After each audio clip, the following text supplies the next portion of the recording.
Non riesci a iniziare perché ti giudichi prima di agire. Sai, iniziare è il primo passo fondamentale per riuscire a fare le cose. Ogni volta che dici non sono capace, lo stai facendo prima ancora di provarci. Giudicarsi prima di agire è come perdere prima di giocare. Agire prima, poi impari, certo, e poi migliori. Fondamentale. Fai una cosa che rimandi da giorni, falla anche male, ma falla. E questo è importante. Poi scrivi cosa ho imparato, anche se non è perfetto. Il movimento ti dà fiducia.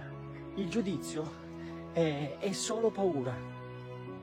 Se non avessi paura del giudizio, tu immagina, cosa faresti oggi? Comincia a dare gas al tuo successo. Io sono Gas.